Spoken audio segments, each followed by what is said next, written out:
Pagbibigay ng safe conduct passes at update sa mga dating rebelde na nag-apply ng amnestiya naman ang ating pag-uusapan kasama si Attorney Lea Tanodra Armamento, ang chairperson ng National Amnesty Commission. Magandang tanghali po at welcome back, ma'am.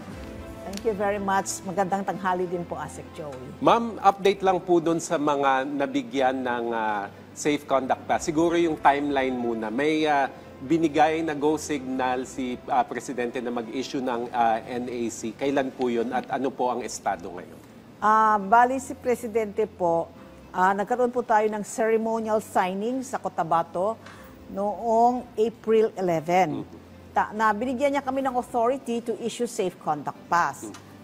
And then binigyan niya kami ng 30 days para gumawa ng aming implementing guidelines. Natapos namin ng April 29. And then, inanoan kami ng Malacanang na dapat mag-issue na kami ng safe conduct pass. So, 2 days ago, a day before our Independence Day, nag-issue po tayo ng safe conduct pass sa 25 natin na applicants for amnesty. Para sa kaalaman po ng ating mga kababayan, ano po ba yung safe conduct pass? Ano po ba yan? Papel ba yan, dokumento, at saan gagamitin yan? Yung safe conduct pass po na ini-issue namin, nakalagay siya sa papel. Pero ito po ang papel na security paper ang tawag nila. At ito po ay may QR code at saka may seal ng National Amnesty Commission. Ito po ay isang proteksyon ng isang applicant para siya ay makagalaw, na hindi siya maaresto at hindi siya ma-prosecute. Kasi ang mga applicant po natin sa amnesty, ito po yung may mga kaso. So, most probably, may mga warrant of arrest sila. So, ang epekto po ng safe conduct pass, kapag ikaw ay nabigyan na nito ng National Amnesty Commission, ang mangyayari po ay pwede ka nang gumalaw, pumunta ka sa korte, pumunta ka sa prosecutor's office, sa NBI, sa police, para kumuha ng mga dokumento mo para ma-submit mo sa amin, para ma-process namin yung amnesty. At the same time, ang effect nito, ikaw ay pwedeng mamuhay na parang isang malayang mamamayan na pwede ka nang tumira sa inyong bahay kasama ang inyong pamilya na hindi ka matatakot na maaresto kahit ikaw ay may kaso.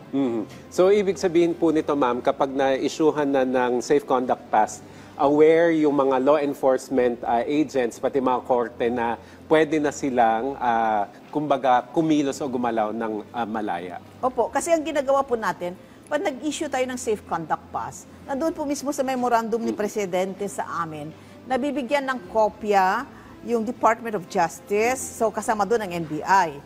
Bibigyan ng kopya yung AFP, Armed Forces of the Philippines, tsaka PNP. Tapos gagawa po tayo, meron tayong database kung saan itong mga agency na to na miyembro din po sila ng ating National Amnesty Commission tsaka Local Amnesty Board, makikita nila na itong mga tao, ito may safe conduct pass. So, hindi nila pwedeng arestuhin by virtue of the warrant of arrest.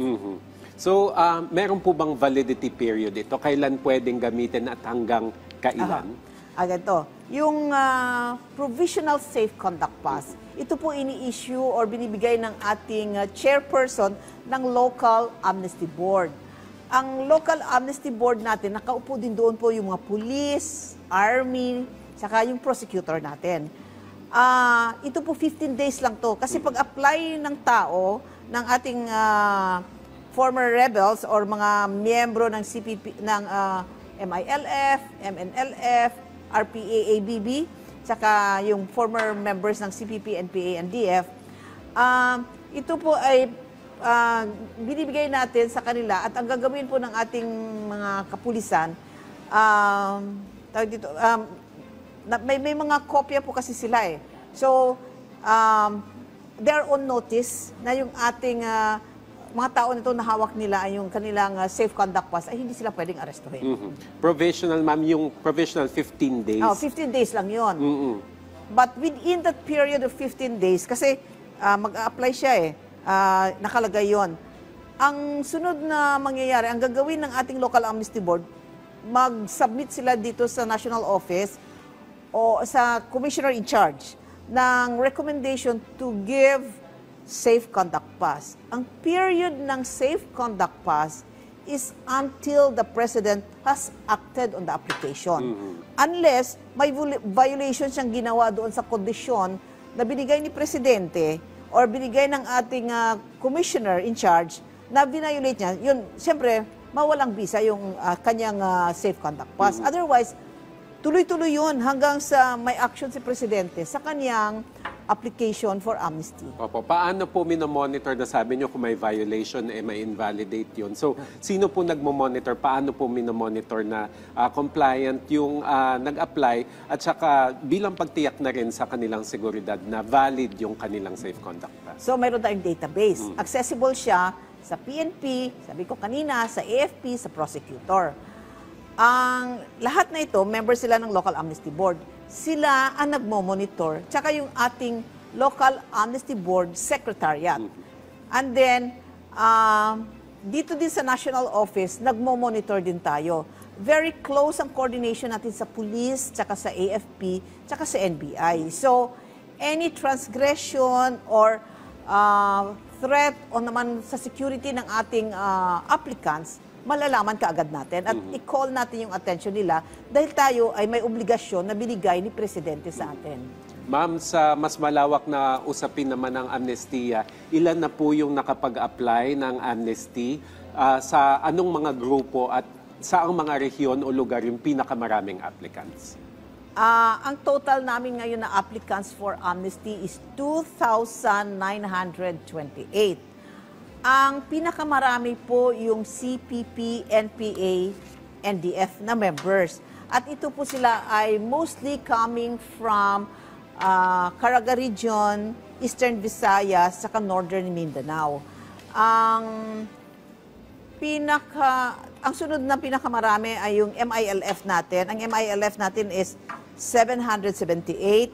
Tapos yung ating tawag dito yung ating NLF at sunod ang pinakakonti po natin yung RPA, ABB, RPMP group. Ito ay mga 67 lang. So, ongoing yan. Pero ang dami na po nung halos 3,000. Pero ano po yung ginagawa ng NAC para mahikayat pa yung iba na mag-apply for amnesty? Marami po kaming ginagawa. Kasi ang target sana namin, sana makakuha kami. Tinitingnan po kasi namin sa data ng Office ni Secretary Galvez, ng Presidential Advisor on Peace. Parang dapat ang ating target is 10,000 applicants. So ang ginagawa po namin, siyempre pinapopularize namin yung amnesty. So pumupunta po kami sa community, yung tinatawag natin na town hall meeting. Nagko-coordinate kami sa local government units. Kausap namin yung mga PNP, AFP, and then pumupunta po kami sa mga kulungan for those who had been serving sentence. And then, pumupunta din kami sa mga kampo ng mga rebelde. Sumasama kami sa peace caravan na ginagawa ng Office of the Presidential Advisor on Peace, Reconciliation, and Unity para mahikayat sila. So, like this one, yung ginagawa nyo sa amin na kami humaharap dito sa TV, isa po ito sa pamamaraan namin na makaabot sa kanila yung adhikain ng gobyerno na sila ay magbalik loob na sa atin. Ma'am, isa sa mga paraan para mahikayat din yung mga dating rebelde para mag-apply is yung intervention at saka yung reintegration program. So, kamusta po yung mga programang ito in terms of implementation at epektibo ba? Ay, opo. May sariling programa po ang gobyerno natin para sa kanila. Ang tawag po dito sa ICLIP, meron itong kabuhayan, meron itong education, may pabahay itong marami pong services ang ating gobyerno na nakalaan lang para sa ating mga nagbabalik loob na mga rebelde. Ang National Amnesty Commission ay miyembro siya ng NTF-ELCAC sector kung saan ang ICLIP tsaka kami ay miyembro. So namomonitor namin closely na itong amnesty applicants natin ay dapat bibigyan nila ng hanap buhay. In the meantime po na their applications are pending dahil may safe conduct pass na sila, nasa komunidad na sila, kasali na rin sila sa mga serbisyo ng gobyerno para sa taong bayan. Sa inyong pagmomonitor po, meron po ba talagang mga dating rebelde na bumalik na sa normal at nagiging very functional and productive citizens dahil po sa mga programang ito? Opo, lalo na po yung mga natin, yung sa MILF. Kasi 'di ba, because may peace agreement tayo sa MILF eh.